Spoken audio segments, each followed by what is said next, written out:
안녕하세요.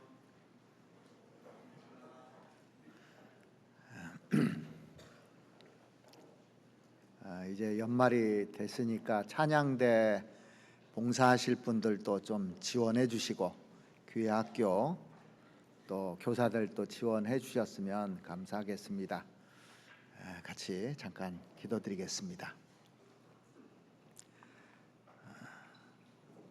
사랑과 은혜가 충만하신 살아계신 우리 아버지 하나님, 우리를 위해서 주님께서 십자가에서 피 흘려 주시고 또 그 피로 말미암아 저희들이 죄 사함 받고 소망 가운데 살아갈 수 있도록 은혜 베풀어 주심에 너무나 감사드립니다.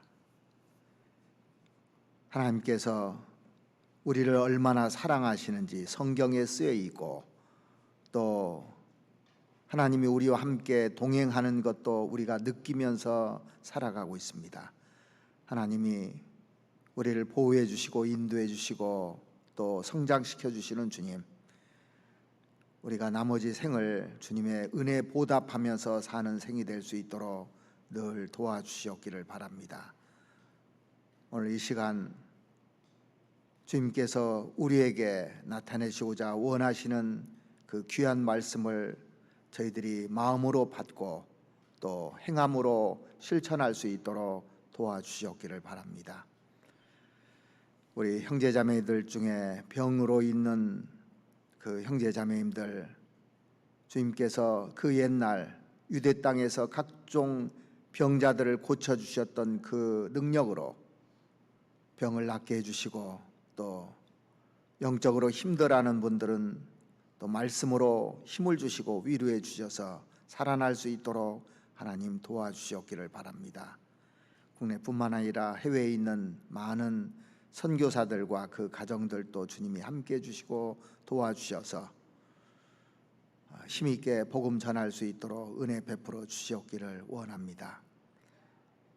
우리에게 남은 날이 얼마 남지 않았다는 것을 늘 인식하며 오늘이 마지막인 것처럼 최선을 다해서 하루하루 살아갈 수 있도록 은혜 베풀어 주시옵기를 바랍니다. 오늘 저희들에게 또 필요한 말씀으로 또 채워주시고 우리가 교훈받을 수 있도록 주님 도와주시옵소서. 우리를 사랑하시는 우리 구주 예수 그리스도 이름으로 기도드렸습니다. 아멘. 성경 찾으시겠습니다. 시편 119편 보시겠습니다. 시편 119편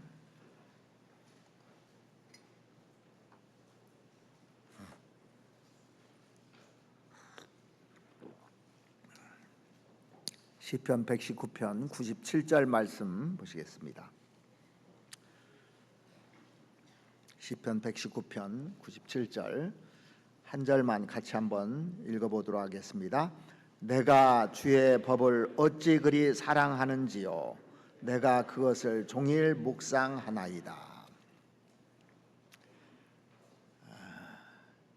세상에는 많은 법칙들이 있습니다. 물건을 던지면은 떨어진다는 법칙 있죠. 그걸 뭐라고 합니까?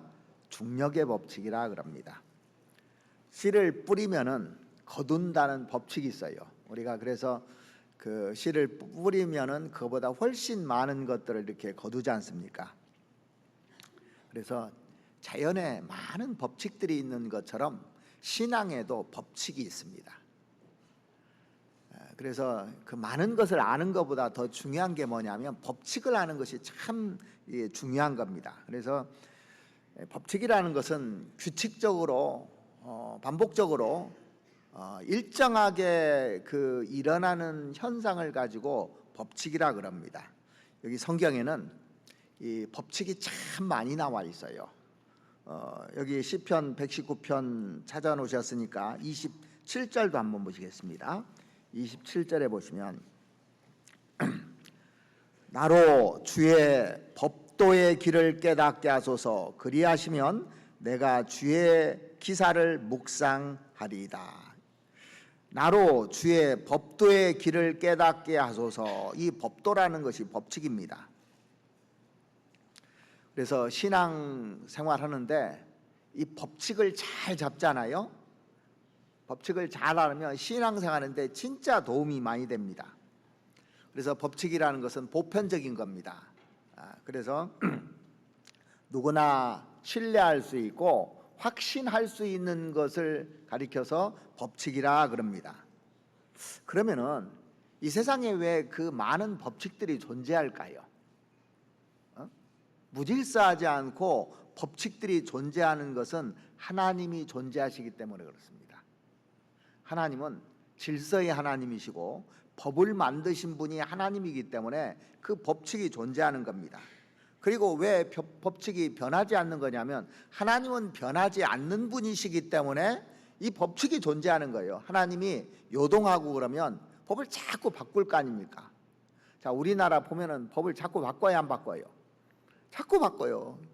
국회의원들이 유리한 대로 바꾸고 자기 집권 당시에 유리한 쪽으로 법을 자꾸 바꿔서 법이 어떻게 되는지도 모르는 경우들이 많습니다.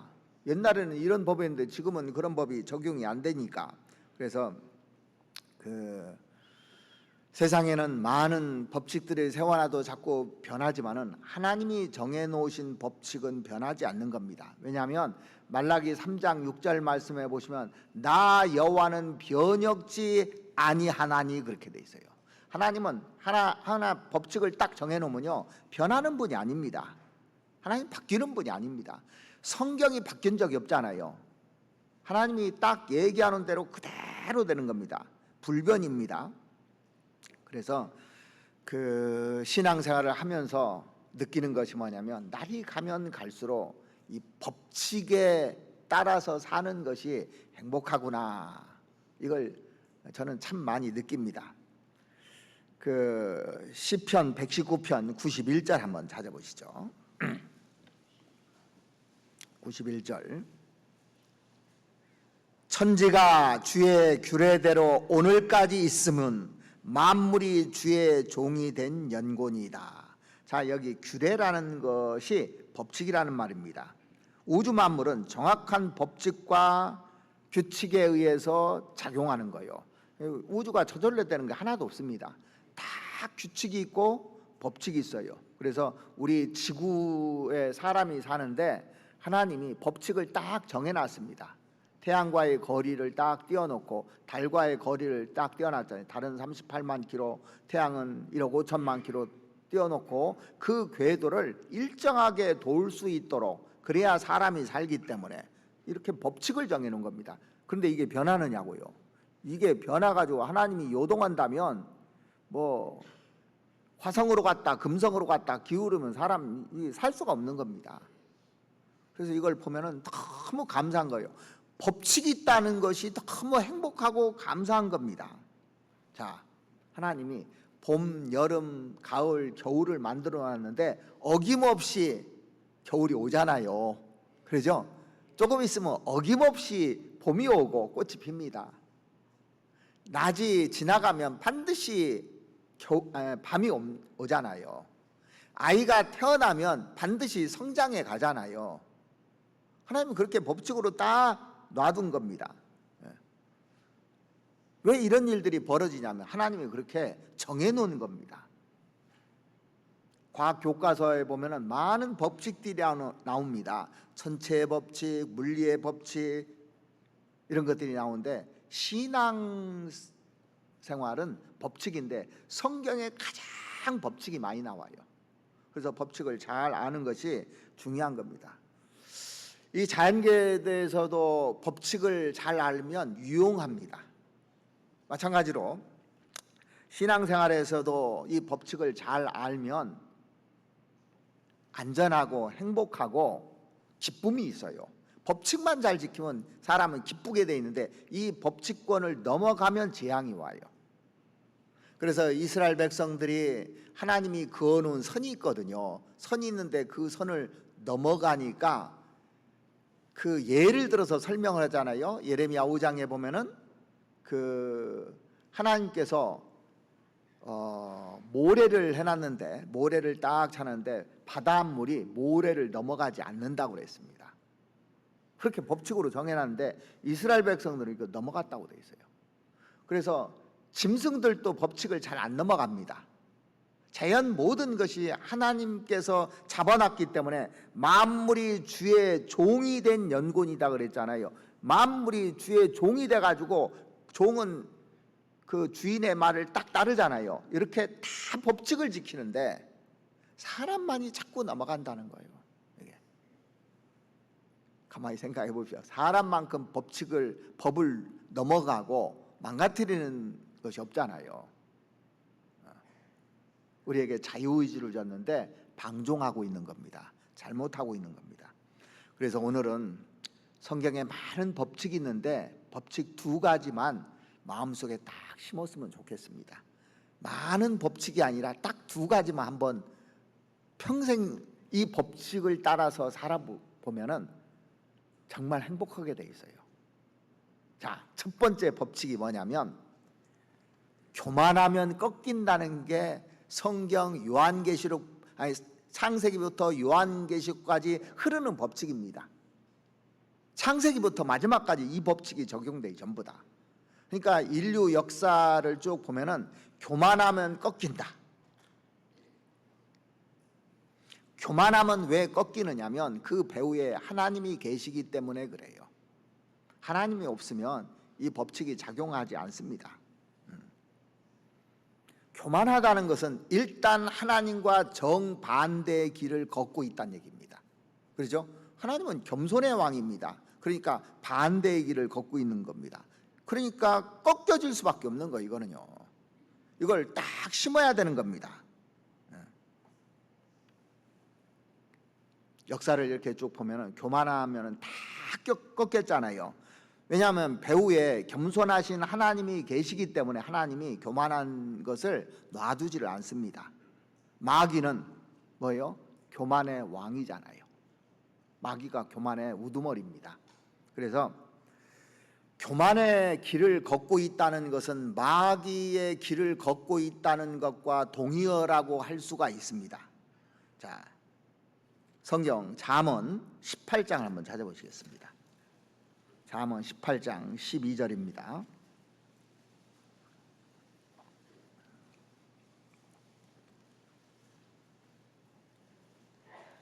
잠언 18장 12절 같이 한번 읽어보시겠습니다. 사람의 마음의 교만은 멸망의 선봉이요 겸손은 존귀의 앞잡이니라. 이 말씀을 깊이 한번 생각해 보면, 사람의 마음의 교만은 멸망의 선봉이요 그랬는데, 이 말은 멸망 제일 앞에 뭐가 있다는 얘기입니까? 교만이 있다는 거예요. 그래서 사람을 제일 먼저 거꾸로 틀어 넘어뜨리는 것이 교만이라고 딱 돼 있습니다. 잘 봐보십시오. 그죠? 그래서 모든 것이 다 넘어지는 것은 다 교만 때문에 다 넘어진다는 얘기예요. 이게요, 선봉이니까. 그래서 하나님과 대적하는 것이 교만이잖아요.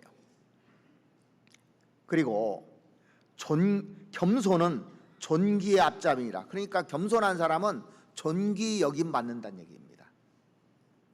대조적으로 딱 해놨잖아요. 그러니까 내가 어느 쪽에 기울어져 있는지 한번 쭉 생각을 해볼 필요가 있습니다. 잠언 29장 한번 보시죠. 잠언 29장 23절 말씀도 보시겠습니다.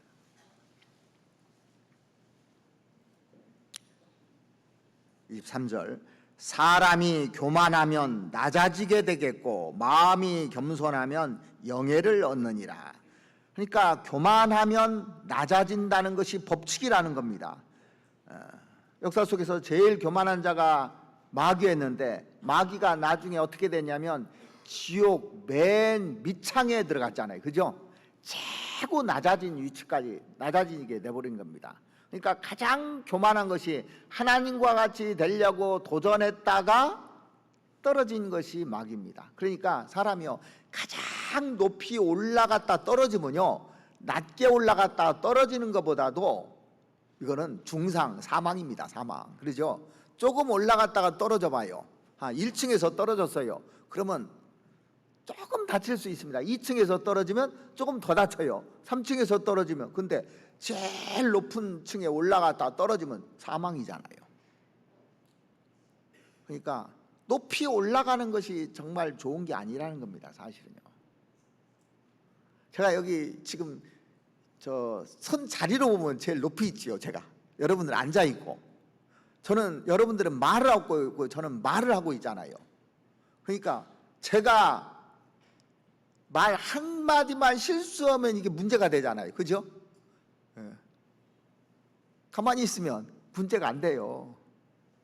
그러니까 위에 올라간다는 것이 항상 불안하고 항상 안 좋은 겁니다. 그래서 많이 선생되지 말라는 얘기가 진짜 맞는 얘기 같아요. 그 말씀을 보면서 아이고, 말 안 해야지, 말 안 해야지. 진짜 맞아요.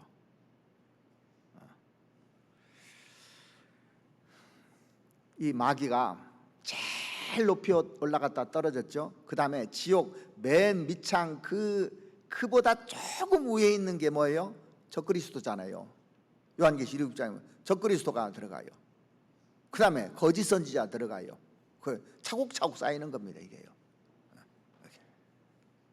그러니까 가장 교만해지면 가장 맨 밑창에 떨어진다는 것이 머릿속에 그냥 인식이 꽉 돼야 되는 겁니다, 이게요.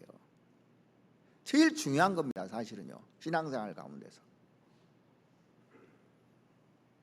교만하면 낮아지게 되고, 교만하면 진짜 낮아진다는 것이 이게 법칙으로 하나님이 정해놓은 겁니다. 그래서 신앙생활 하는데 교만하면 죽는다, 이 생각을 늘 갖는 것이 필요한 겁니다. 왜? 교만은 그 멸망의 선봉이라고 돼 있어요. 그것 때문에 내가 망하는 겁니다. 사람이 교만하면 어떻게 되냐면 자기 중심적으로 바뀌어요, 사람이. 모든 것이. 그래서 자기가 주장하고 자기 의견을 관철해야 되고 내가 맞고, 항상 이런 생각이 먼저 들어옵니다. 그래서 교만하면요, 사람들을 자꾸 지적합니다. 문제를 제기를 해요. 문제점을 자꾸 드러내고 문제를 제기하게 돼 있습니다. 그런데 낮아진 사람은 어떻게 해요? 지적받으면 바꾸려고 합니다. 아, 이러면 안 되겠구나. 교만하면 바꾸려고 하는 것이 아니라 어떻게 합니까? 남의 탓으로 돌려요. 자기 중심적이 되면은 말씀에 불순종하게 돼 있어요. 그러니까 교만하고 불순종과 교만은 한 쌍입니다. 연결돼 있어요. 불순종한다는 것은 교만하다는 증거고, 교만한 사람은 불순종하게 돼 있습니다. 이 말씀에요. 자기가 교만해지면 다른 사람이 작게 보입니다. 작게 보여요. 그러니까 하나님 말씀을 쉽게 범하고, 그래서 결국 심판받는 겁니다. 신앙생활을 열심히 한다고 하는데 그게 잘하는 것이 아닙니다. 자, 그래서 내 목소리가 자꾸 커지고 내 주장이 강하면 교만하다는 거예요. 늘 다른 사람 먼저 생각하고 물어보기도 하고, 자, 교만해지면 하나님도 점점 작아집니다. 하나님이 크잖아요, 겸손한 사람이에요. 그러니까 다윗은 왕이지 않습니까? 왕인데 자기를 젖된 어린아이라고 표현했어요. 평생을 그렇게 사는 겁니다, 어린아이처럼. 왜? 하나님이 너무 광대하고 하나님이 얼마나 위대한지를 안 거예요.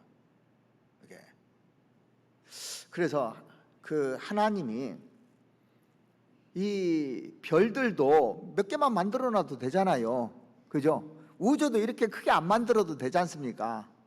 근데 하늘이 있고 하늘들의 하늘과 또 하늘 막 끝없이 만들어 놨어요. 왜 이런 것들을 만들어 놨는가 생각해 봤더니 이렇게 광대한 분이고 높은 분이다. 왜 별들을 그렇게 높이 올려놔? 이렇게 하나님 높은 분이라는 걸 알려주려고 하는 겁니다. 그런데 그런 걸 보면서도 높다는 생각을 안 씁니다, 하나님이. 크다는 생각도 안 해요, 사람이요. 눈에 보이는 김정은만 크다고 생각하잖아요. 사람들이, 북한 사람들이. 그죠? 눈에 보이는. 내가 직장생활하는 사장님만 크게 보이잖아요. 그러니까 사장님한테 그 회사는 지각 안 씁니다. 그죠? 지각해야 하네요. 잘 않잖아요. 회장님이 큰 거요. 그러니까 지각 않는 겁니다. 하나님이 크지 않고 높지 않으니까 이건 맘 놓고 지각하는 거예요. 그리고 별로 중요하게 생각하지 않는 겁니다. 이게. 그래서 기본이 뭐냐면 저 사람이 지각하는가, 시간을 늦추는가 이거 보는 겁니다. 큰 사람은 절대 그러지 않아요. 우리가 대통령을 만난다. 지각해야 하네요. 사장님 오늘 회의하자고 합니다. 지각합니까 안 합니까? 오늘 아침에 회의 있다고 합니다. 사장님이 특별히 사원한테 오늘 초청을 했어요. 지각해야 하네요. 식사 시간에도 지각 않고 뭐 부르면 지각 않습니다. 크게 느끼니까 그래요. 근데 하나님에 대해서는 얼마나 작게 생각하는지, 지각도 하고 내가 편한 시간 다 빼버리고 뭐 내 마음대로 한다는 것은 하나님이 크지 않다는 거예요. 바꿔 말하면 뭡니까? 교만하다는 거예요. 그죠? 바꿔 말하면 그거잖아요. 교만하면 하나님도 작아집니다.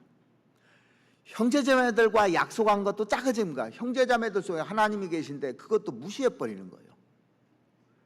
그러니까 기본이 됐는가 안 됐는가 이게 중요한 겁니다. 회사에서 아무리 능력 있고 열심히 해도요, 매일 지각합니다. 출근 시간을 매일 지각하고 뭐 자기 멋대로 합니다. 자, 교만해지면 자기에게서 은혜가 자꾸 떠나요. 은혜가 떠나면 어떻게 되냐면 마음이 냉랭하게 바뀌어버립니다. 이게 냉랭해집니다. 차갑게 바뀌는 겁니다. 자, 내가 회사 다니는데 이제 올해 그만둘 거예요. 그러면 대충 다녀요? 충성을 다합니까? 네? 올해 그만둘 거예요 이제. 그러면 대충 해버립니다.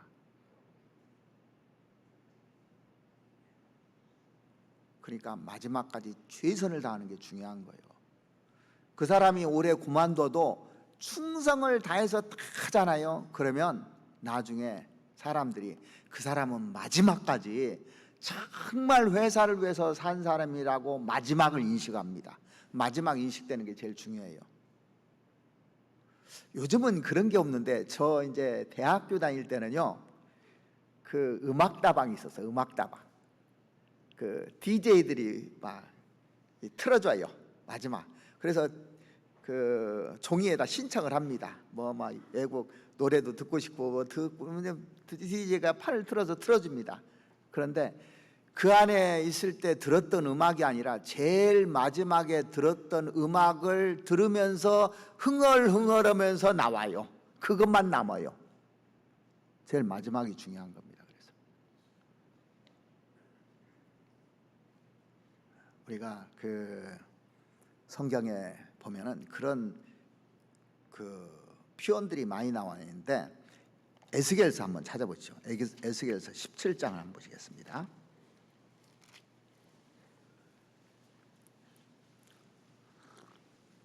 에스겔 17장 24절 말씀 보시겠습니다. 에스겔서 17장 24절. 들의 모든 나무가 나 여호와는 높은 나무를 낮추고 낮은 나무를 높이며 푸른 나무를 말리우고 마른 나무를 무성케 하는 줄 알리라. 나 여호와가 말하고 이루느니라 하라. 자, 이게 하나님 말씀 맞죠?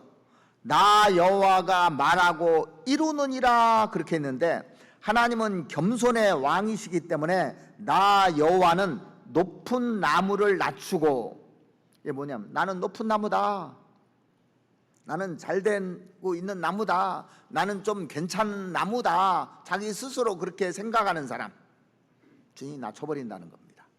이게요. 그래서 사사기에도 보면은 그 가시나무는 스스로 높이잖아요. 감람나무, 무화과나무, 포도나무는 자기를 낮추는 겁니다. 그런데 가시나무는 자기를 높이는 겁니다. 이 나무 예를 들었잖아요. 나는 푸르다. 나는 아주 잘 무성한 가지다. 잘 만사가 형통하고 잘 되어가고 있다. 그렇게 높이면 하나님께서 푸른 나무는 말려버린다고 되어 있습니다.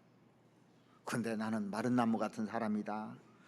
나는 하나님의 은혜가 필요한 사람이다. 이런 그 사람은 하나님께서 무성하게 만들어준다고 여기 약속을 했잖아요. 분명히 이렇게 하나님께서 나 여호와가 말하였으니 이룬다고 되어 있습니다. 자, 우리가 설교를 듣는데 그 얘기가 그 얘기고 그가 옛날 들었던 얘기인데 하지 않습니까? 아무것도 안 들어와요. 아무것도 못 배웁니다. 상당히 높아져 있죠. 이제 구역모임이라든가 이런 데 가잖아요. 그러면은 구역모임 옛날에 똑같고 별일도 없고 매일 기도부탁이나 하고 재미도 없네. 모임 가면 재미가 있어야지. 재미도 없네. 이런 사람이 있죠. 높아져서 그래요. 자, 하나님이 와 있는데 지금 재미가 문제입니까? 자체가 좋은 겁니까?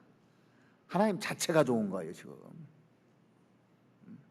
재미가 아닙니다. 하나님 무슨 유머를 해줘야 되는 겁니까? 성경에 하나님이 그렇게 많은 유머를 늘어놓으셨던가요? 아니지 않습니까? 이가 기만 커지면요, 이게 순종하지 않아요, 사람들이요.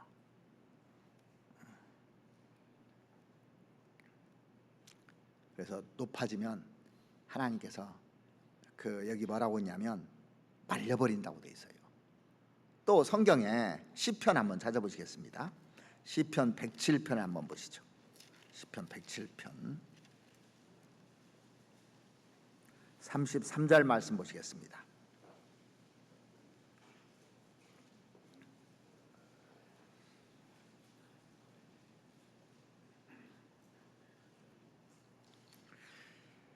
여호와께서는 강을 변하여 광야가 되게 하시며 샘으로 마른 땅이 되게 하시며 35절 또 광야를 변하여 못이 되게 하시며 마른 땅으로 샘이 되게 하시고. 자, 하나님께서 하신다고 돼 있죠. 하나님은 강을 변하여 광야가 되게도 하시고 샘을 변하여 마른 땅이 되게도 하신다고 그랬습니다. 신앙생활도 마찬가지입니다. 이게 개인이 교만해지면 이 마음에 강이 흐르고 샘이 흐르고 기쁨이 충만하고 즐거워야 되는데 어느 순간인가부터 마음이 자꾸 메말라져 가고 있어요. 또 광야가 되고 마른 땅이 되고 답답해집니다. 마음이 자꾸 답답해져요. 왜 그런 줄 아십니까? 교만해서 그런 거예요, 사실은요. 성경에 이렇게 나와 있잖아요.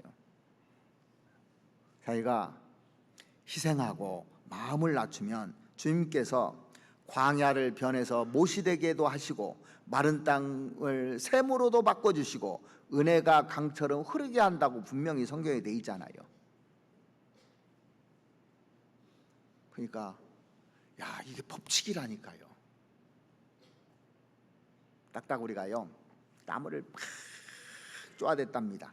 근데 어느 순간 번개가 꽉꽉 그 나무에 친 거예요. 그러니까 나무가 뚝 부러진 거예요. 근데 딱따구리가 나무 부러지는 거 보고 내 불이 실력이 얼마나 좋은 줄 알아? 자랑했다는 거예요. 자기가 부러뜨린 거예요? 번개가 부러뜨린 거예요? 자기한테 자기가 한 건 착각하는 겁니다. 이게요.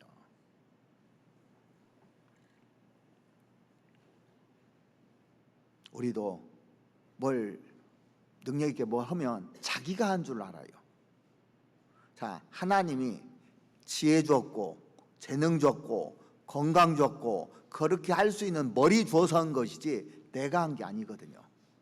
하루아침에도 싹 빼앗아 갈 수 있습니다. 하루아침에 치매 환자 만들어 봐요. 그럼 다 기억도 하나도 안 나요. 그죠? 아무리 똑똑해도 소용없습니다.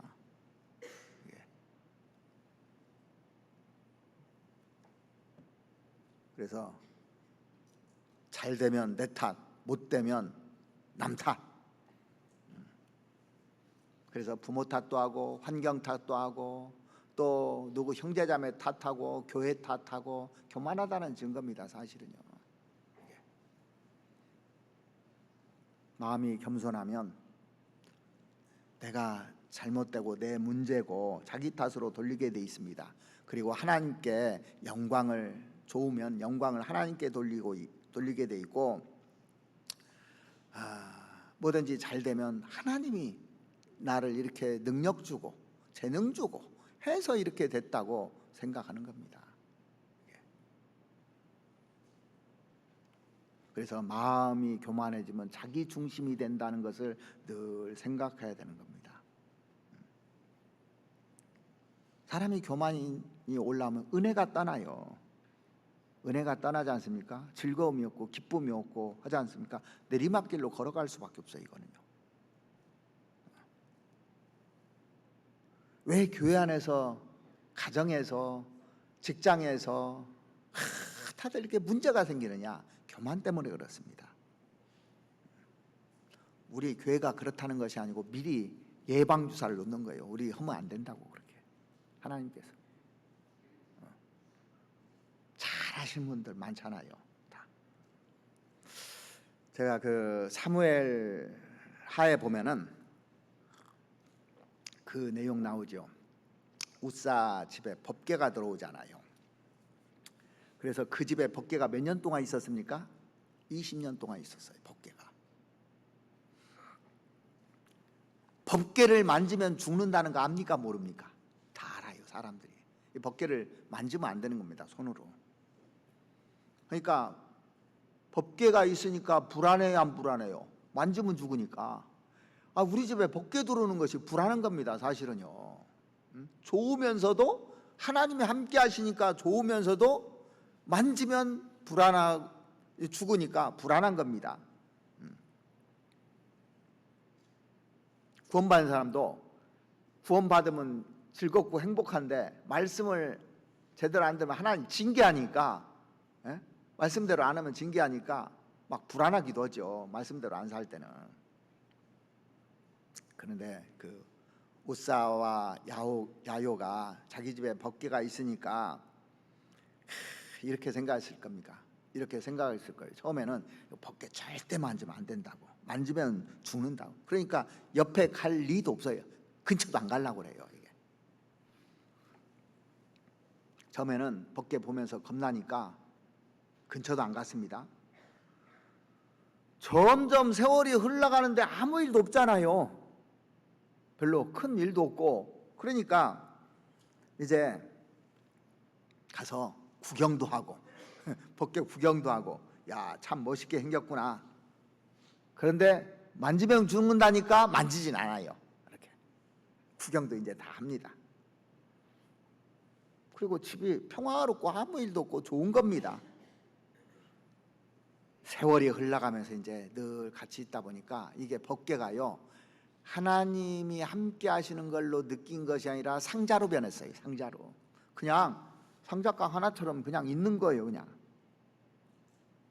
나중에 이 법궤가 다윗성으로 옮겨갈 때 그 법궤를 앞장서서 몬 사람이 그 우사하고 야요가 이 법궤를 이렇게 그 앞에서 이제 모는 겁니다.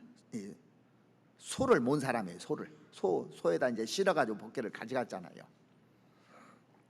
그런데 이 가다가 나곤의 타작마당에서 이 그 소가 뛰니까 법궤가 넘어지려고 하는 거예요. 법궤가 넘어지려고 하니까 가서 확 잡은 겁니다. 그래서 하나님과 충돌돼 있다고 그랬잖아요. 그래서 그날 그 두 사람이 죽어버렸잖아요. 자, 이 얘기를 왜 하나님께서 써놨느냐? 익숙해지니까 상자로 베는 거예요. 하나님이 광대하고 높으신 하나님인데 익숙해지니까 어떻게 돼 있어요? 아무것도 아닌 걸로 생각되는 겁니다. 처음에 여러분들이 구원받고 그 구원받은 형제자매들을 볼 때 어떻게 보였어요? 천사로 보였어요. 저도 그랬어요. 천사로. 근데 익숙해지니까 어떻게 돼요? 함부로 하는 겁니다. 형제자매들을. 상작각보다도 이제 못하게 보는 겁니다. 이게. 그래서 하나님과 충돌되는 거예요. 그러면 죽는 거예요. 무섭죠?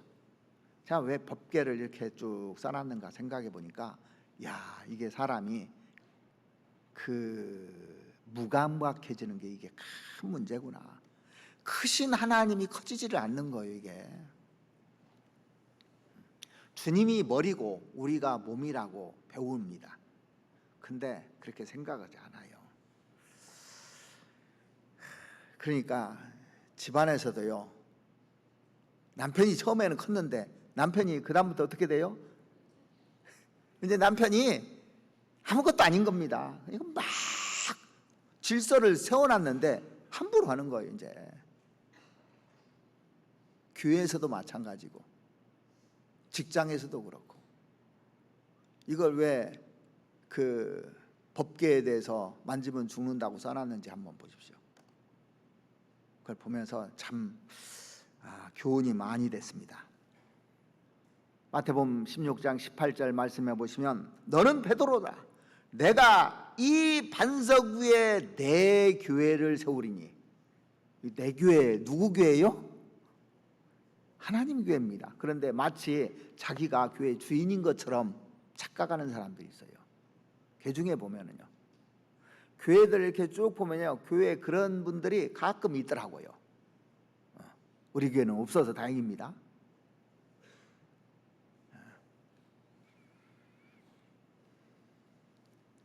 그 고린도후서 6장 16절 말씀해 보시면, 내가 저희 가운데 거하며 두루 행한다 그랬습니다. 하나님이 이 교회 안에 거하고 계셔요. 자, 구원받은 사람 속에 성령이 거하시잖아요. 다 거하고 계셔요. 지금 여기 거하고 계시고 두루 행하면서 다 살펴보시는 겁니다. 그러니까 구원받은 사람이 제일 두려운 거예요. 사실은요, 이 법궤입니다. 말하자면 그러니까 잘못 건드리면 어떻게 돼요? 죽어요. 함부로 건드리면 안 되는 겁니다. 구원받은 사람을 함부로 팍 하고 주장하고 성질내고 형제자매들에게 말 함부로 하고 하는 것이 법궤를 만지는 거예요. 사실은요. 잘해야지 이렇게. 그죠?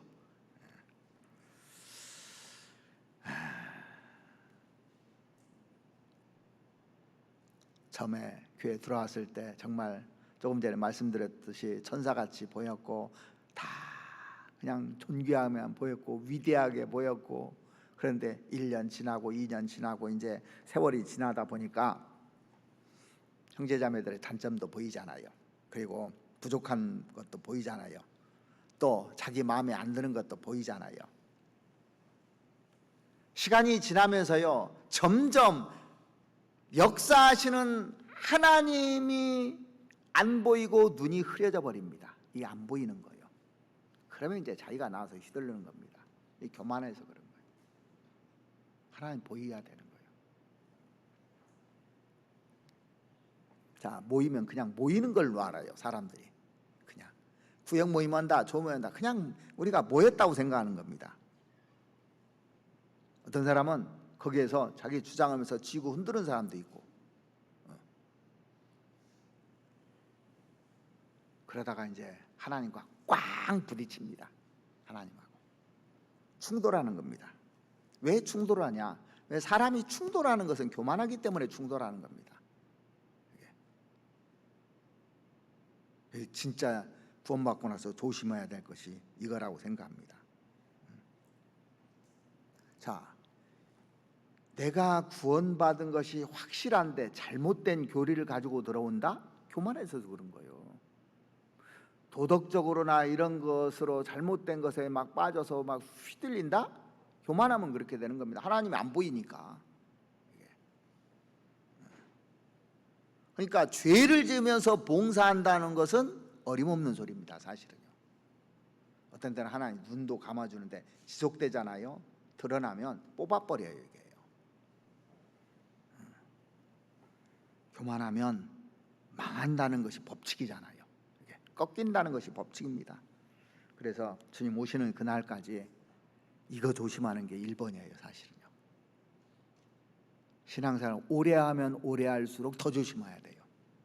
왜? 웃사와 아요처럼 될 수 있으니까. 하나님과 충돌하는 겁니다. 그게요. 법칙입니다. 교만하면 꺾인다는 것을 늘 마음속에 법칙으로 살아가야 되는 겁니다. 그래야 여러분들 끝까지 신앙생활 잘할 수 있어요. 그래야 상 받는 겁니다. 이게. 그래서 여러분들이 여기 이제 임원들도 있잖아요. 구역장도 있고 조장도 있고 주장하고 명료하고 나한테 보고를 안 했니 막 이래가면서 이렇게 내가 높고 낮고 이런 거 세우는 사람 자체가 교만한 거예요. 사실은요. 다 봉사하는 겁니다. 한 분야 맡아서 그 성막이나 이런 데서 봉사하는 사람들이 있잖아요. 어떤 사람은 말뚝 받는 사람도 있고 말뚝 뽑아서 옮기는 사람도 있고 다 일이 다 달라요. 그러니까 고라당이 아론과 모세만 막 이렇게 높이 대접받는 것 같아요. 그러니까 도전했다가 죽잖아요. 이렇게 자기 위치라는 것에서 모세가 얼마나 겸손한 사람입니까? 그죠? 지면에서 가장 온유한 사람이라고 하나님이 인정해 준 사람입니다. 그러니까 앞에 있는 사람일수록 더 겸손하고 온유하고 해야 되는 겁니다. 이게 직분은 감투가 아닙니다. 이게 무슨 높은 직분 있고 낮은 직분 있고 이런 게 아닙니다. 세상 그건 조직에서 하는 얘기죠. 성경에서는 가장 낮아진 자가 가장 높은 자라고 성경에 분명히 돼 있잖아요. 그러니까 성경의 말을 안 듣는 겁니다. 사람들이요. 대접하는 자가 가장 높은 사람입니다. 대접받는 사람이 높은 사람이 아니고 대접하는 사람이 높은 거예요. 예수님은 가장 높은 분이죠. 근데 예수님이 섬기려고 오셨어요. 내가 섬김을 받으려 하리 함이라 도리어 섬기려 하고 자기 목숨을 많은 사람의 대속물로 주리 하리 하심이라 그랬는데 섬기는 사람이 가장 높다고 되어 있습니다. 그리고 또 한 가지 법칙은 낮은 자를 통해서 일한다는 게 법칙입니다. 낮아진 자를 통해서 일을 하십니다. 높아진 자를 통해서 일하시는 게 아니십니다. 낮은 자 이꼴 작은 자, 내가 작다고 생각하는 사람을 통해서 일을 해요. 이 바울이 원래 이름이 사울이었잖아요. 사울은 높은 자라는 뜻이고 바울은 작은 자라는 뜻입니다. 원래 이 바울이 대단한 사람입니다. 지금으로 말하면 하버드 출신이에요. 그리고 그 당시에 바리새인 중에 바리새인이고 로마 시민권도 가진 사람이고 대단한 사람입니다. 지금 학벌로나 뭘로나. 그런데 가장 낮아졌잖아요. 그러니까 가장 귀하게 쓰는 겁니다.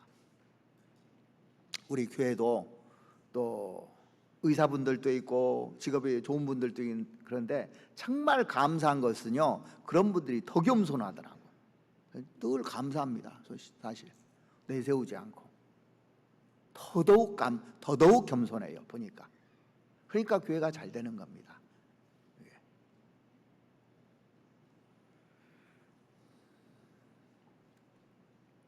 자기가 많이 배웠어도 스스로 작게 생각하는 사람, 그런 사람들을 통해서 하나님이 일을 하시게끔 돼 있습니다. 왜냐하면 예수님은 겸손의 왕이잖아요. 성경 출애굽기 3장을 한번 찾아보시겠습니다. 출애굽기 3장 1절입니다. 출애굽기 3장 1절. 모세가 그 장인 미디안 제사장 이드로의 양무리를 치더니 그 무리를 광야 서편으로 인도하여 하나님의 산 호렙에 이르매 여호와의 사자가 떨기나무 불꽃 가운데서 그에게 나타나시니라.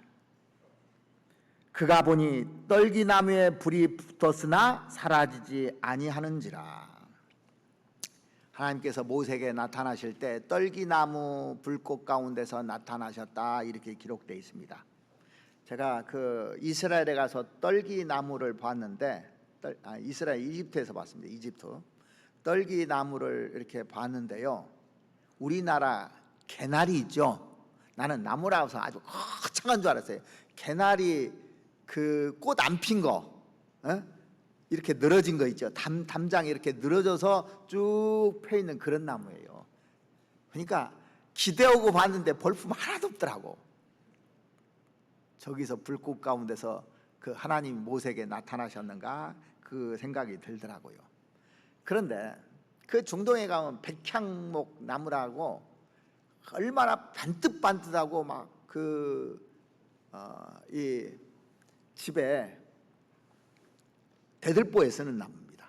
제가 박물관을 갔는데 박물관 여기서 저 끝까지 막 반듯반듯한 그 백향모로 쫙 단장을 했는데요, 정말 멋있어요.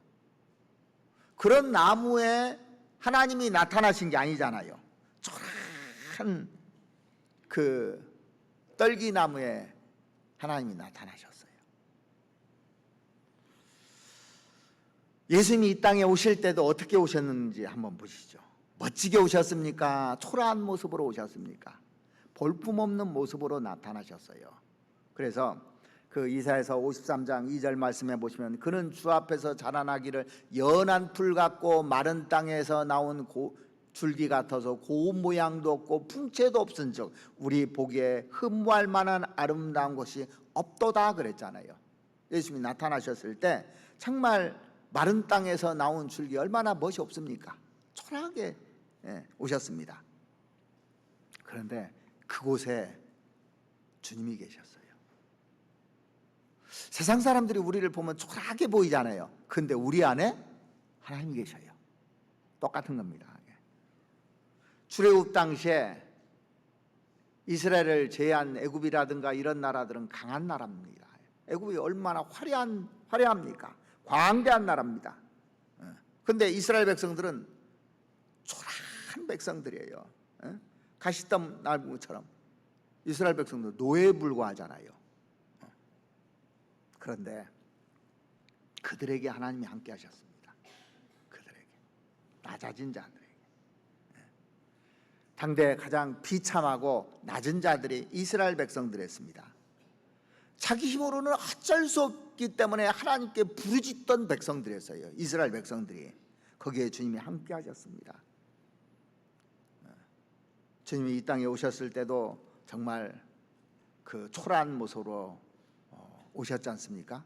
그리고 예수님이 제자들을 삼은 걸 보면은 베드로, 야고보, 안드레, 요한 다 어부들입니다. 별 볼 일 없는 사람들이에요, 사실은요. 학문이 많은 사람도 아닙니다. 그런데 정말 그 떨기나무 같은 그런 사람들을 들어서 하나님이 일을 하시잖아요. 그들과 함께 하시면서 훈련을 시킵니다. 이제 훈련을 쭉 시키는데 가장 높이 올려놓습니다. 그 사람들을 가장 낮아졌어요. 죽기까지 순종했습니다. 그러니까 예수님 제자들이 거의 다 순교당했잖아요. 훈련받고 나서 얻은 결론이 뭐냐면 내가 아무것도 아니라는 걸 깨달은 거예요. 그들에게 능력을 주셨습니다. 그리고 그들을 통해서 많은 사람들이 이렇게 구원받잖아요. 우리도 어떤 사람들이 구원받았는가 한번 쭉 생각해 보세요. 어떤 사람들이, 그리고 어떤 사람들을 쓰시는지를 늘 생각해 봐야 됩니다. 고린도전서 1장 한번 찾아보시죠.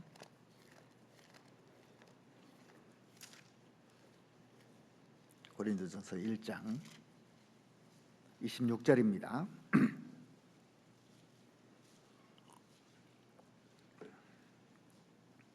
형제들아 너의 부르심을 보라. 육체를 따라 지혜 있는 자가 많지 아니하며 능한 자가 많지 아니하며 문벌 좋은 자가 많지 아니하도다.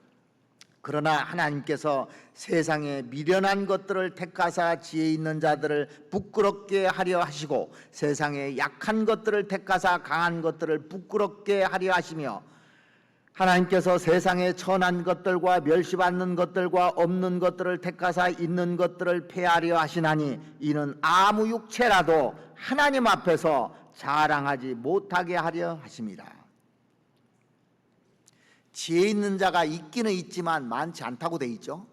성경에 능한 자가 있기는 있지만 많지 않다고 돼 있습니다. 문벌 좋은 자가 있기는 있지만 많지 않다고 돼 있습니다. 그렇죠? 하나님께서 약한 자, 멸시받는 자, 없는 자 이런 자들을 택해서 이 일을 하시는 이유가 뭐냐 이거예요. 하나님은 겸손의 왕이기 때문에 그래. 겸손한 분이기 때문에. 하나님 능력 많잖아요. 능력 많은 사람이요.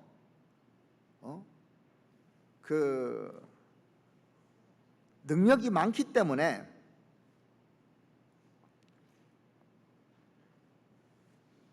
약한 자들을 택해서 이렇게 하나님이 사용하시는 겁니다.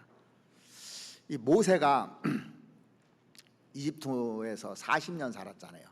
애굽의 학문을 다 배운 사람입니다. 학문에 통달하고 말에 통달하고 대단한 사람이에요. 사실은요. 우리 모세 같은 사람 없을 거예요 아마 이 중에.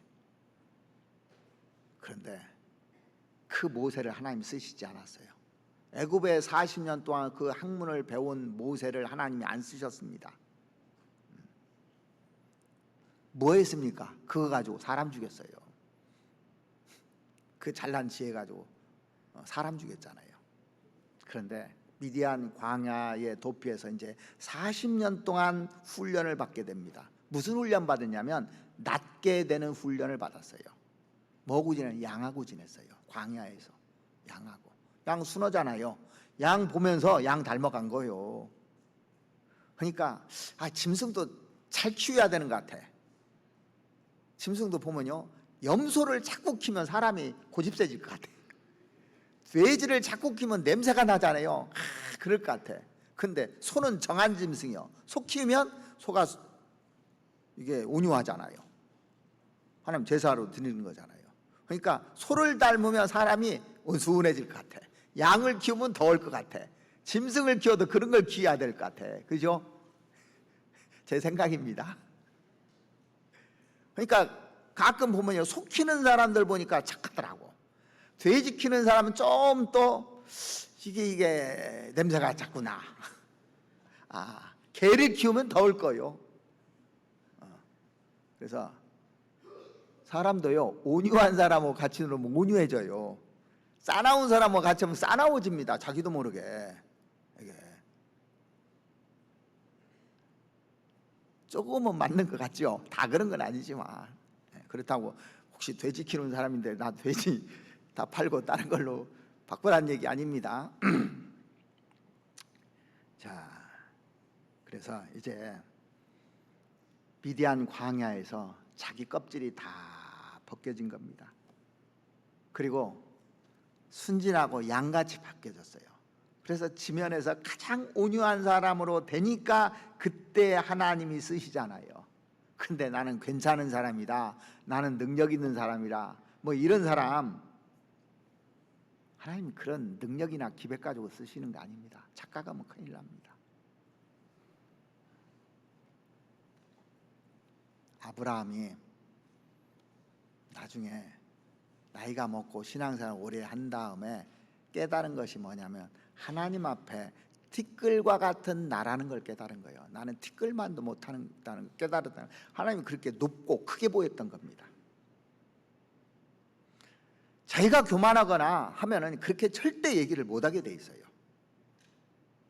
이 사도 바울이 대단한 사람인데 그가 모든 성도 중에 지극히 작은 자보다 더 작은 나라고 얘기했어요. 성도 중에 가장 내가 지극히 작은 자다고. 모든 성도 중에 이게 진심일까요? 입에 발린 얘기일까요? 진심입니다. 왜 그런 얘기를 하냐면 자기가 얼마나 죄를 많이 졌는지 아는 겁니다. 예수 믿는 사람들 핍박하고 잡아다 죽이는데 앞장서고 외국 성까지 가서 그 예수 믿는 사람들 잡아다 주고 한 일 보니까 얼마나 내가 악한 사람인지, 내가 못된 사람인지 이걸 깨달은 거예요. 그래서 교회 안에서 누가 귀하게 쓰임 받느냐면 낮아진 사람입니다. 낮은 마음으로 살아가는 사람. 주님이 그 눈여겨보십니다. 함께 하시기 때문에 두루 행하여 두루 가하여 행한다고 되어 있잖아요. 다 보시는 겁니다. 그리고 그 사람을 통해서 귀하게 일하는 것이 틀림없습니다. 이건 법칙이거든요. 예수님이 예루살렘 입성할 때 나귀 타고 입성하셨습니까? 나귀 새끼 타고 입성하셨습니까? 기왕이면 나귀 타고 가고 싶지 나귀 새끼 타고 가고 싶겠습니까? 여러분들, 기왕이면 좋은 걸 내가 갖고 싶지 안 좋은 걸 갖고 싶어요? 기왕이면 말 타고 오고 싶지 그것도 나귀 새끼 타고 싶겠습니까? 그걸 보면서 이게 내가 제일 안 좋고 또 제일 낮은 것을 선택해야 되는구나. 이게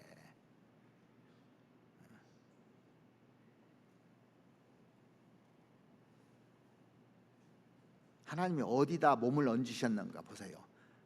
연약한 데다 몸을 얹으셨더라고. 그죠?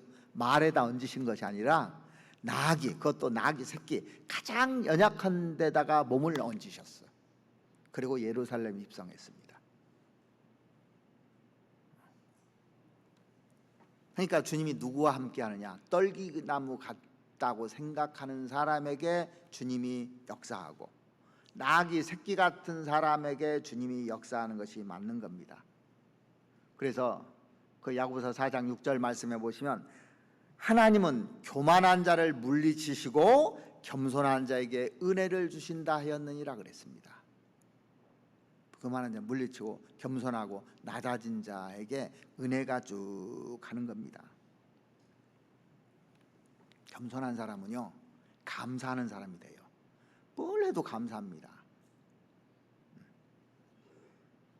이게 가장 행복할 때가 뭐냐면 우리가 돈을 펑펑 쓸 때입니까? 돈이 없어서 아껴가지고 그 하나 사 먹을 때입니까? 돈이 없어서 그거 하나 사 먹을 때가 제일 행복했어요. 제가 예전에 그 삼국 피자인가를 먹은 적이 있어요. 오구 피자인가 삼국 피자인가 그렇게 맛있었어요. 요즘은 그거 조금 나아지면 그거 먹습니까? 안 먹습니까? 안 먹잖아요, 잘. 그래서 돈이 없는데 그걸 하나 가졌을 때 그 행복한 거예요. 돈이 있어서 다 가져봐요. 그러면 다 가지면 이제 가질 게 없으니까 그 사람 행복하겠어요? 행복하지 않겠어요? 오히려 불행한 겁니다, 사실은요. 그래서 처음에 결혼했을 때 남편이 너무 감사했고 아내가 너무 감사했는데 시간이 지나면서 이 감사가 사라지고 원망과 불평이 왔다. 높아진 겁니까? 낮아진 겁니까? 그만큼 높아진 거예요. 이 감사가 돼야 은혜가 흐르거든요. 그래서 그 마태복음 한번 찾아보시죠. 마태복음 18장.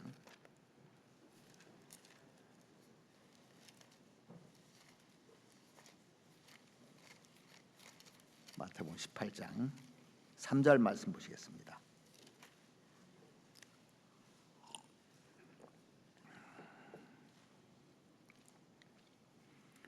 (18장 3절) 가라사대 진실로 1절부터 보시겠습니다. 그때 제자들이 예수께 나와 가로되 천국에서는 누가 크니까? 예수께서 한 어린아이를 불러 저희 가운데 세우시고 가라사대 진실로 너희에게 이르노니 너희가 돌이켜 어린아이들과 같이 되지 아니하면 결단코 천국에 들어가지 못하리라. 여기 보면 너희가 돌이켜 어린아이들과 같이 되지 아니하면 그렇게 돼 있습니다. 구원받을 때 어떻게 해서 구원받냐면 우리가 어린아이 같은 심정이었기 때문에 구원을 받은 겁니다. 근데 지금 어떻게 돼 있는가 한번 생각해 보세요. 이런 마음이 계속 있는가? 하나님께서 나에게 주신 아내를 늘 감사하고 있는가? 내 남편을 늘 감사하고 있는가?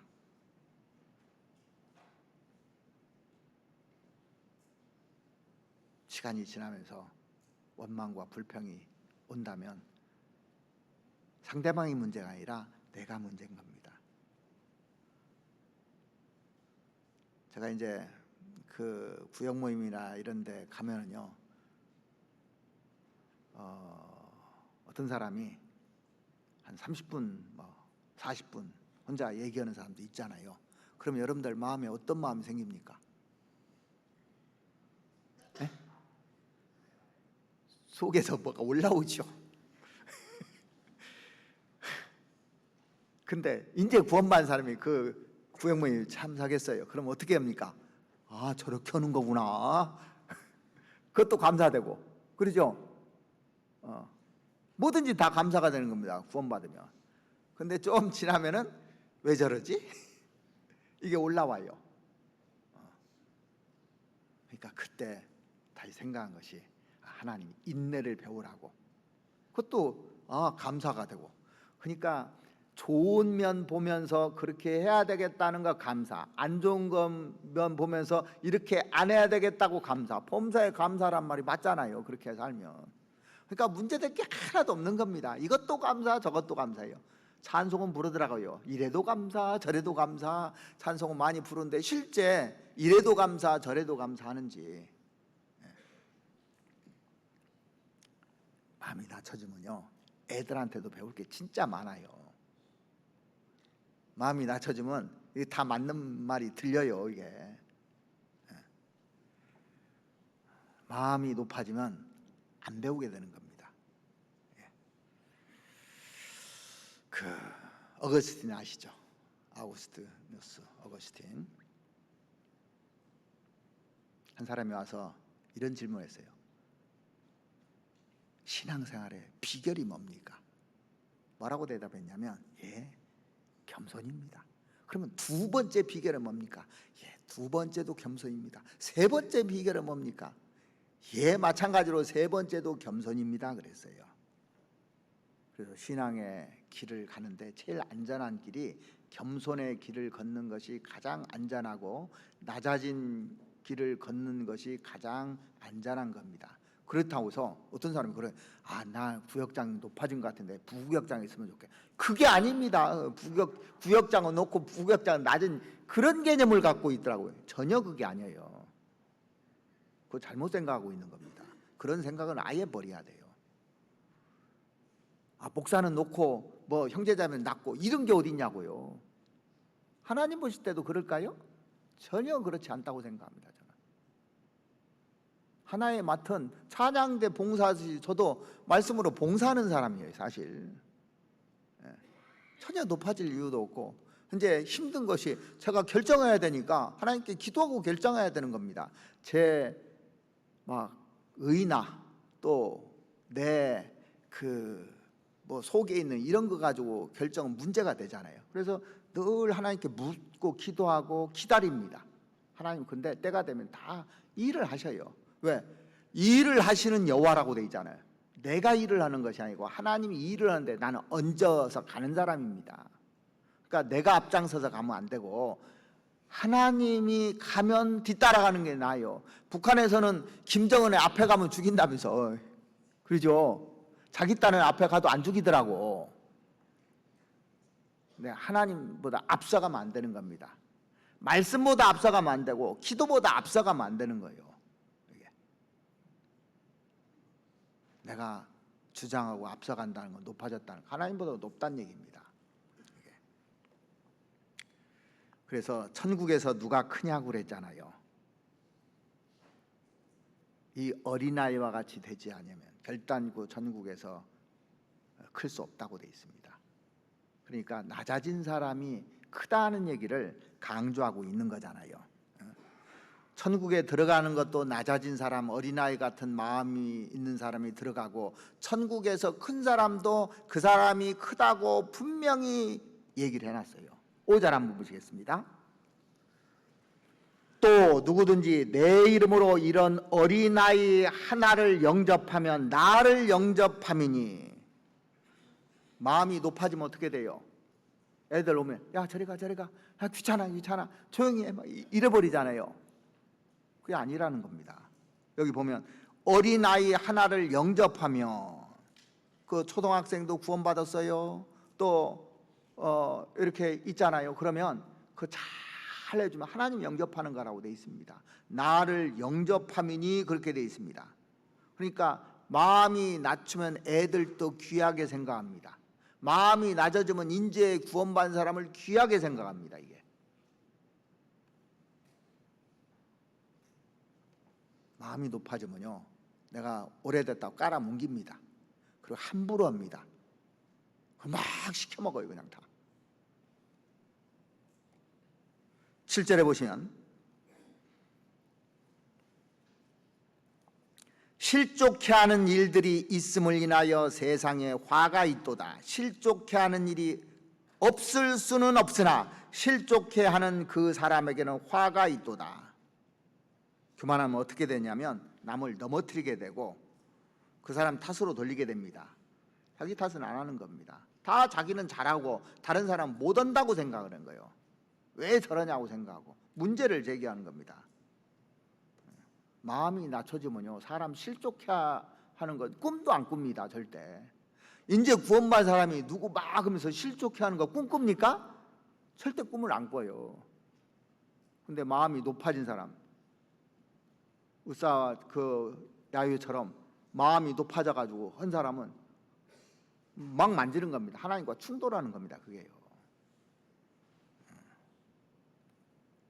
그러니까 마음이 낮아진 사람은 어떻게든지 화목하려고 그래요. 화목하려고, 충돌하려고 하지 않고.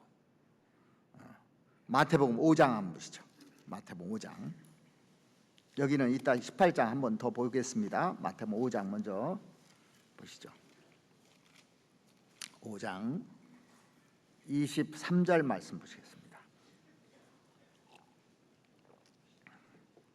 그러므로 예물을 제단에 드리다가 거기서 내 형제에게 원망들을 들을 만한 일이 있는 줄 생각나거든 예물을 제단 앞에 두고 먼저 가서 형제와 화목하고 그 후에 와서 예물을 드리라. 하나님께 예물을 드리다가 원망 들을 만한 일이 생각나거든 즉시 화목해라 그랬습니다. 즉시라고 됐습니다. 낮추는 사람은 그게 가능한 거예요. 그런데 교만한 사람은 그게 안 됩니다. 화해 안 해요. 교만하면.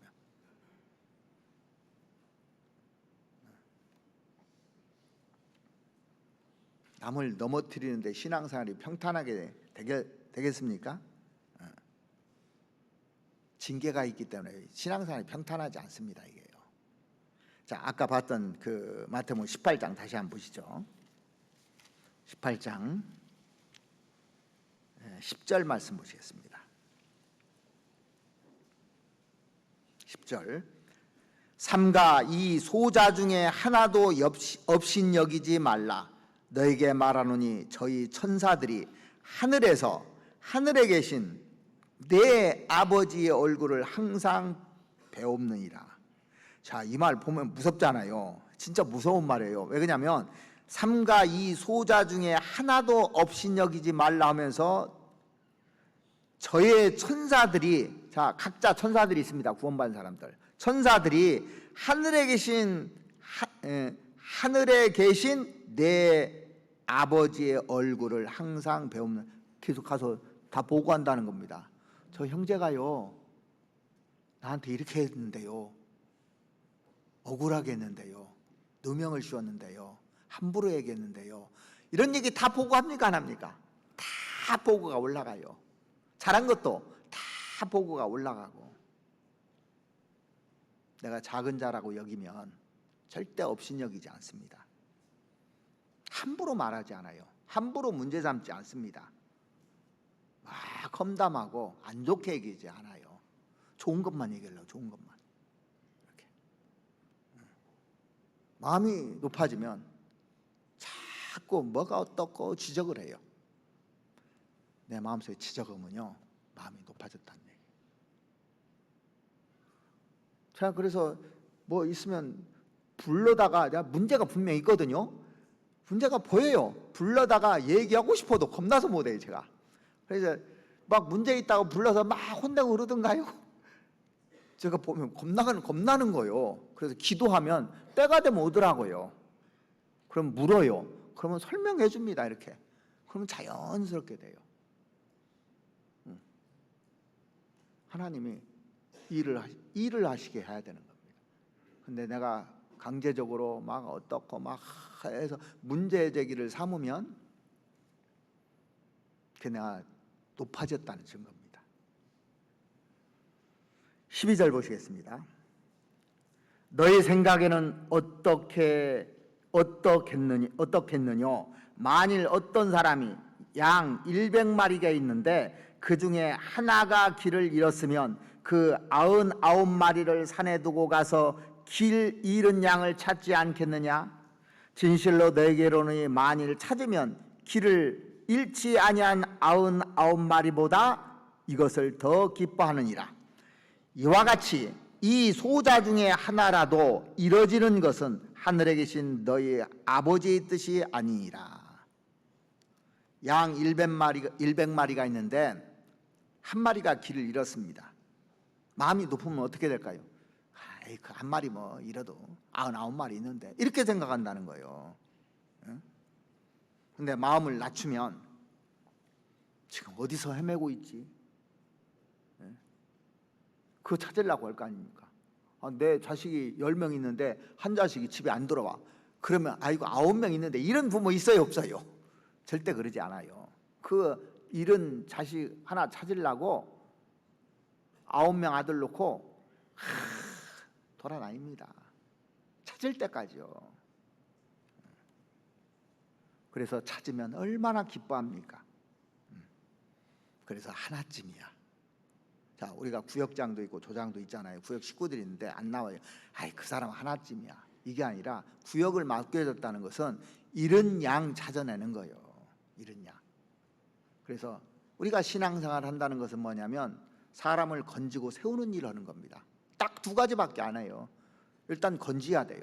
그리고 세워야 돼요. 그래서 구역이 있는 겁니다. 구역의 일이 그거거든요. 건지고 세우는 일.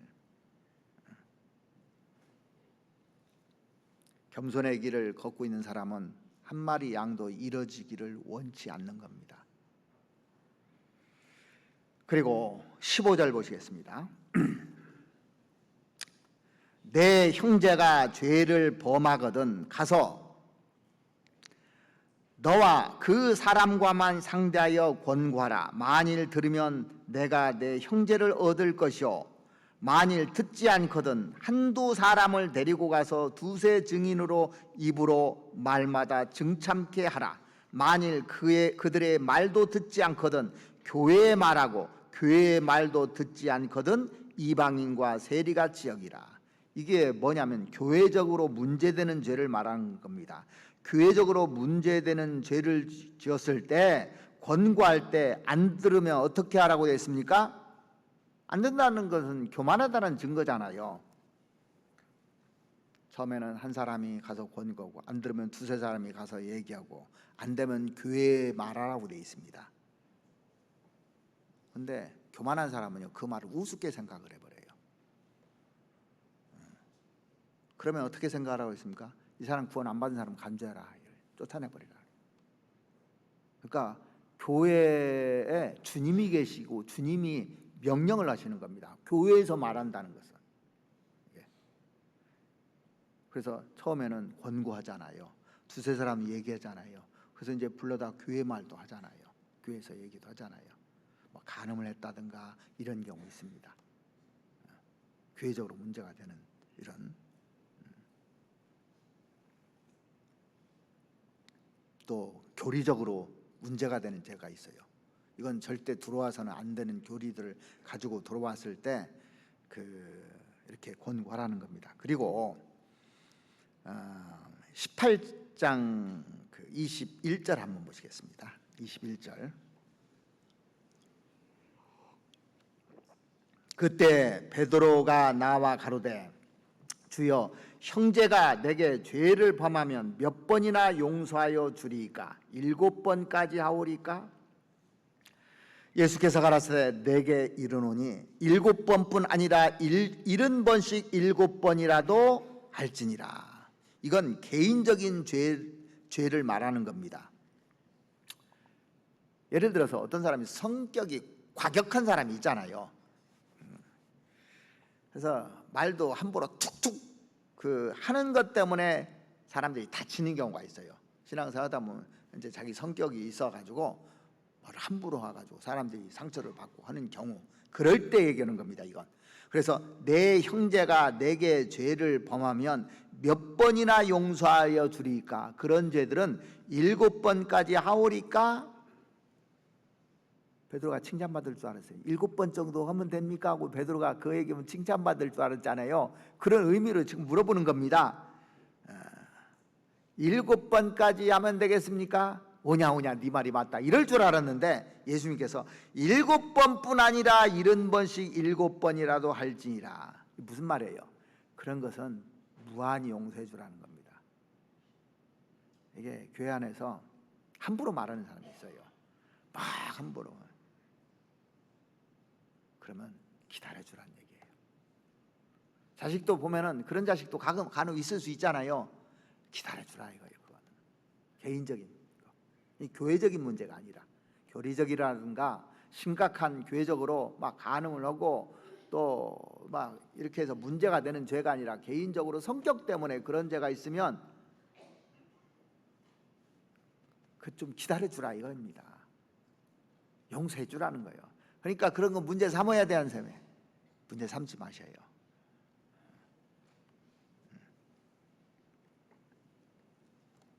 근데 마음이 높아지면 그거 가만 안 놔둡니다.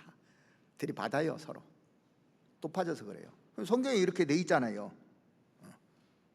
개인적으로 이런 거 있으면은 좀 기다려주고.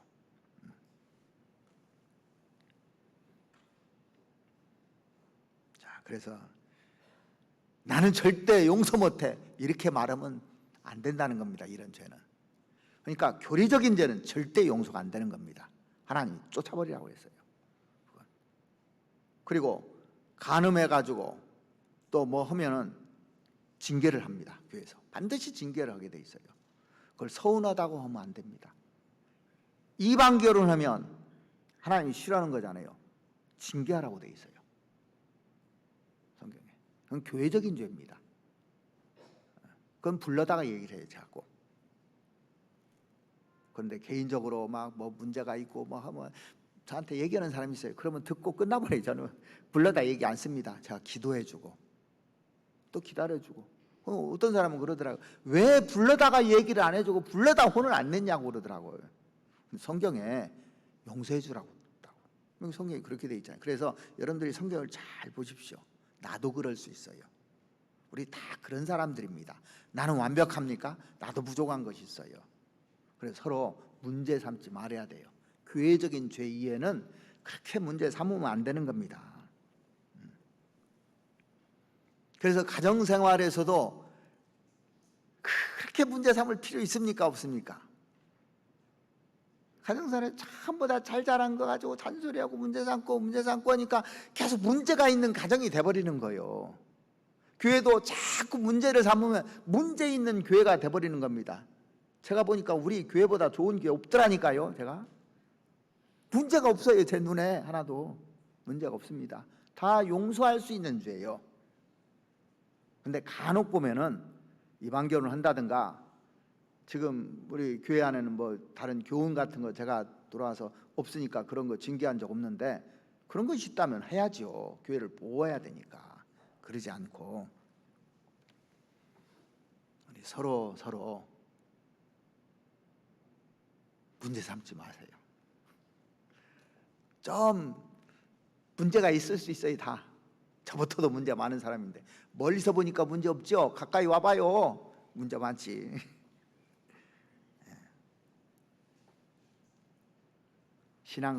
신앙생활에서 기쁨이 열리는 길이 있어요. 어떻게 하면 기쁨이 열리느냐면 반대를 먼저 얘기해요. 마음이 높아지잖아요. 기쁨이 없어집니다. 마음이 높으면 기쁨이 없어요. 성경에는 뭐라고 돼? 항상 기뻐라고 했는데 마음이 높으면 교회 와도 기쁨이 없어요. 교회 와서 기쁨이 없다, 교만한 거예요. 기쁨이 사라집니다. 교만하면. 내가 높아지면 기쁨이 사라져요. 이게 왜? 대접 안 해주니까. 대접받아야 되는데, 근데 내가 대접을 해줘야 되는 사람입니까? 대접 받아야 되는 사람입니까? 절대 대접받는 사람이 아닙니다. 대접을 해줘야 되는 사람이에요. 성경의 핵심이 뭐냐면 대접하라는 겁니다.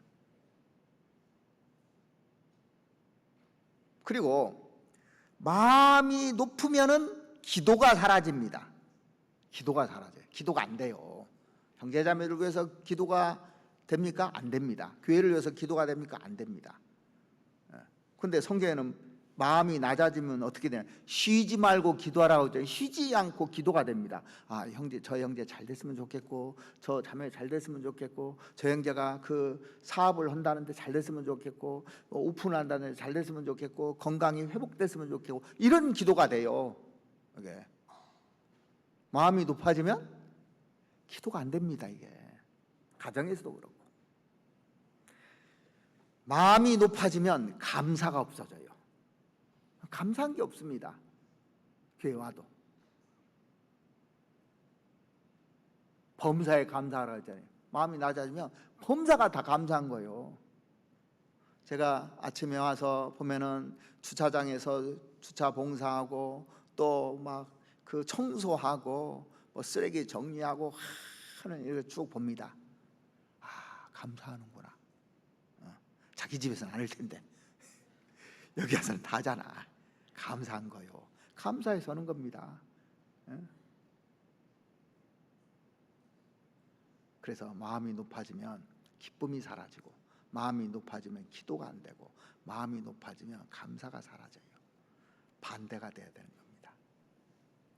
그것이 누구에게 가능하냐면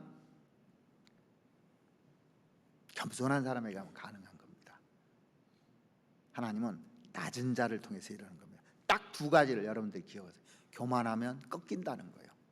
반드시 꺾입니다. 이건 법칙으로 되어 있기 때문에 어쩔 수가 없는 거예요. 이거는요. 이건 법칙이기 때문에. 하나님은 낮아진 사람을 통해서 일한다. 이게 법칙으로 되어 있는 겁니다. 그래서 항상 기뻐하라 그랬죠. 쉬지 말고 기도하라. 범사에 감사하라. 이는 그리스도 예수 안에서 너희를 향하신 하나님의 뜻이니라 그랬어요. 우리가 기쁘게 살아야 될 거 아닙니까?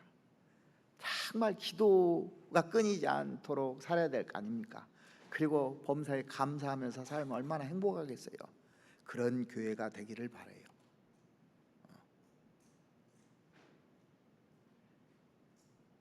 같이 기도하시겠습니다. 우리를 사랑하시는 우리 아버지 하나님, 하나님께서 세상에 법칙을 만드시고 이 법칙대로 운행해 가시는 것을 저희들이 잘 알고 있습니다. 그러나 무엇보다도 이 신앙 안에서 많은 법칙이 있다는 것을 우리가 깨닫습니다. 오늘은 주님께서 우리에게 들려주신 교만하면 꺾인다는 법칙과 낮아진 사람을 통해서 일하신다는 법칙을 배웠습니다. 이 말씀이 내 몸에 양약이 되고 새겨져서 나머지 생을 행함으로 살아갈 수 있도록 은혜 베풀어 주시옵기를 바랍니다. 나를 돌아보고 내가 얼마나 교만해져 있고 또 높아져 있는지를 살필 수 있는 시간을 허락해 주심에 너무나 감사를 드립니다. 마음이 높아지면 기쁨이 사라지고, 마음이 높아지면 기도가 사라지고, 마음이 높아지면 감사가 사라진다는 말씀을 들으면서 저희들 항상 기뻐하고 쉬지 말고 기도하고 범사에 감사할 수 있는 사람으로 살아갈 수 있도록 은혜 베풀어 주시옵기를 간절히 원합니다. 우리를 사랑하시는 우리 구주 예수 그리스도 이름으로 기도드렸습니다. 아멘.